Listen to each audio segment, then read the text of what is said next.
তবে আমাদের ভবনের সীমাবদ্ধতা মানে খুব প্রকট। আমাদের বিদ্যালয়ের যে পিছনে যে পুকুরটা আছে সেখানে একটা রিটেনিং ওয়াল প্রয়োজন, নাহলে আমাদের যে এটা আছে আপনার ভবনটা আছে সেটা হয়তো ধসেও পড়তে পারে। যে এই জন্য আমাদের একটা ভবন সম্প্রসারণ খুবই দরকার, কারণ আমাদের খুব অল্প কয়েকটা কক্ষ নিয়ে, সীমিত কক্ষ নিয়ে আমাদের কার্যক্রম চালাতে হচ্ছে। অন্তত আমাদের এই ভবনটা যদি আরও 2 তলা যদি করা যায়, 2টা ফ্লোর যদি আরও করা যায়, তাহলে আমরা আমাদের শিক্ষা কার্যক্রম আরও যথেষ্ট বেগবান ভাবে চালিয়ে নিয়ে যেতে পারবো বলে আমি আশা প্রকাশ করছি। এই ধরনের এই যে কাজগুলো আমাদের অন্যান্য শিক্ষার্থীদেরকে উৎসাহিত করবে, এবং আমি আশা করব যে ভবিষ্যতে এই কার্যক্রমগুলো আমাদের বিভিন্ন রাউজান এলাকার বা এলাকার প্রত্যন্ত এলাকার এই যে প্রত্যন্ত এলাকার যে এই ধরনের ফলাফল, এগুলো আমাদের শিক্ষার্থীরা যখন দেখবে তখন তারা উৎসাহিত হবে, এবং আশা করি যে আমাদের এই গ্রামাঞ্চল থেকেই আস্তে আস্তে এই মেধাগুলো আপনার বিকশিত হবে। ধন্যবাদ স্যার, আপনার জন্য, আপনার বিদ্যালয়ের জন্য সবসময় রাউজান বিচিত্রার পক্ষ থেকে নিরন্তর শুভকামনা রইল স্যার। আপনাদেরকেও অসংখ্য ধন্যবাদ। আমি আশা করছি যে রাউজান বিচিত্রা আপনার উত্তরোত্তর সাফল্য লাভ করবে। ধন্যবাদ সবাইকে।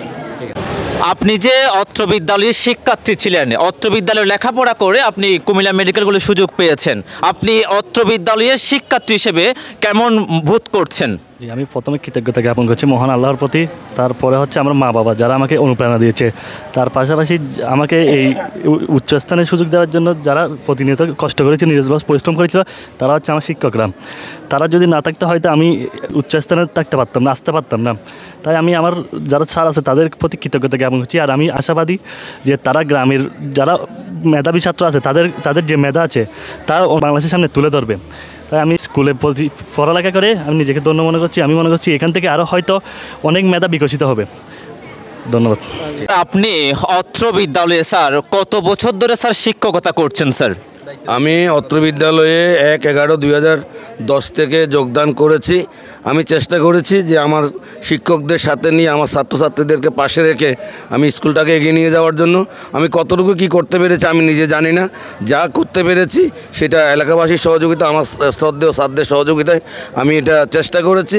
আমার ভালো মন্দ যা কিছু সেটা মানে এলাকার যারা আছেন বা আমার শ্রদ্ধেয় স্যারদের মাধ্যমে যা কিছু হয় সেটা এলাকাবাসী বিচার করবেন আমি কতটুকু করতে পেরেছি না পেরেছি, এবং সামনেও আমি আশা করি যে সবার সহযোগিতা নিয়ে আমি সামনে এই স্কুলটাকে যতটুকু পারি আমি এগিয়ে নিয়ে যাওয়ার চেষ্টা করব। এবং পাশাপাশি আজকে যে রাউজান বিচিত্রা আমাদের এই যে একজন কৃতি শিক্ষার্থীকে নিয়ে একটা প্রতিবেদন তৈরি করতেছেন, আমি অসংখ্য ধন্যবাদ জানাচ্ছি তাদের।